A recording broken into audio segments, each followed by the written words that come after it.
4 minutes to 9 now, and you're tuned to Radio Scotland Breakfast. Laura, Martin and Phil with you until 9 o'clock this morning. Family members of servicemen who were killed in the 1994 Mull of Kintyre Chinook helicopter crash will meet the UK Government ministers today for the first time in 31 years. All 29 military and intelligence personnel on board the RAF flight died when it went down in fog while flying from RAF Aldergrove in Northern Ireland to Fort George on the 2nd of June 1994. Well, Chris Cook is a campaigner and the brother of one of the pilots, Richard Cook, and is with us now. Chris, thank you for joining us this morning. The first time in 31 years to have the chance to meet UK Government ministers. Does this feel like quite a moment for you and the other families? Absolutely. It's a very historic moment. It's something when we were campaigning to clear the pilots' names we would have loved to have had. We never had that, so the campaign has gone very well for us to be able to have this meeting today. And we hope it is the first step to get transparency, honesty and candour. And you've released 225 new questions, and this is to add on to an existing 110, is that right, about the events surrounding the crash? That's correct, yeah. We now have unanswered, there's so many unanswered questions, and now the number's at 335 unanswered questions around the crash.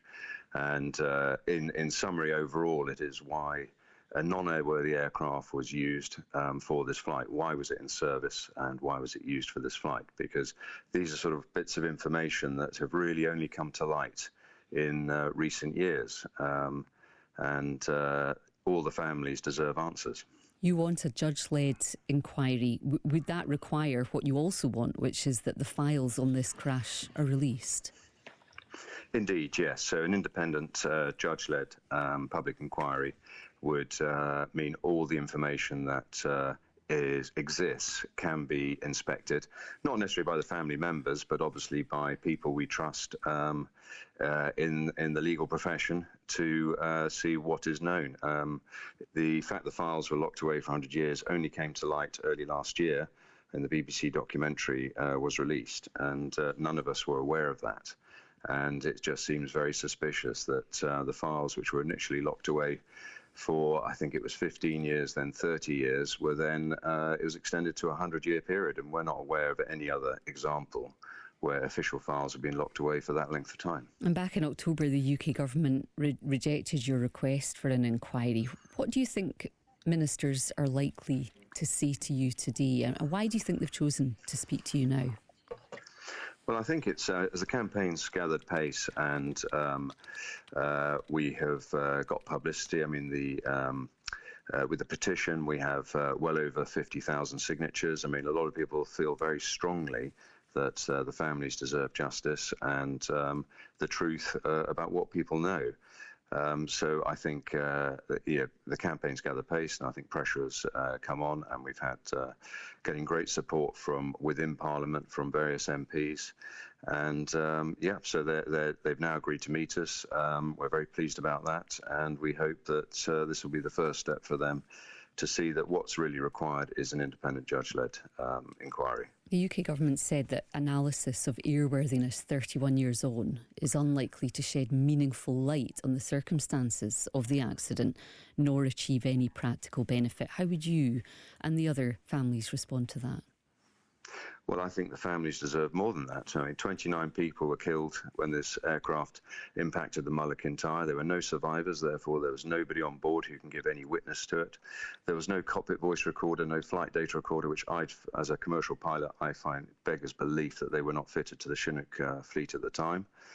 There were no eyewitnesses to the crash. The evidence was very thin.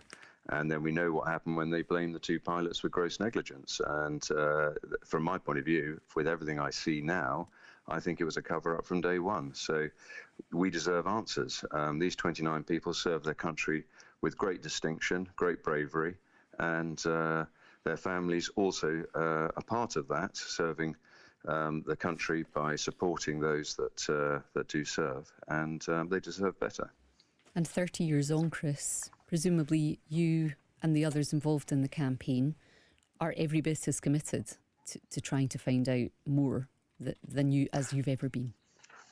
Absolutely, yeah. I think we need to know what is known, and the ultimate question is, why was this aircraft put into service? I mean, this is the Mark II Chinook that was having great problems as it was being introduced to service, and there's a lot of things that were hidden from the initial RAF Board of Inquiry. It didn't come out, and then when we campaigned over the years, there was a subsequent 5 other inquiries, and this was all kept quiet. More information over the years has always come out, but this has really got the attention of all the families because they know something is just not right here. So we'd like the truth as to what actually happened.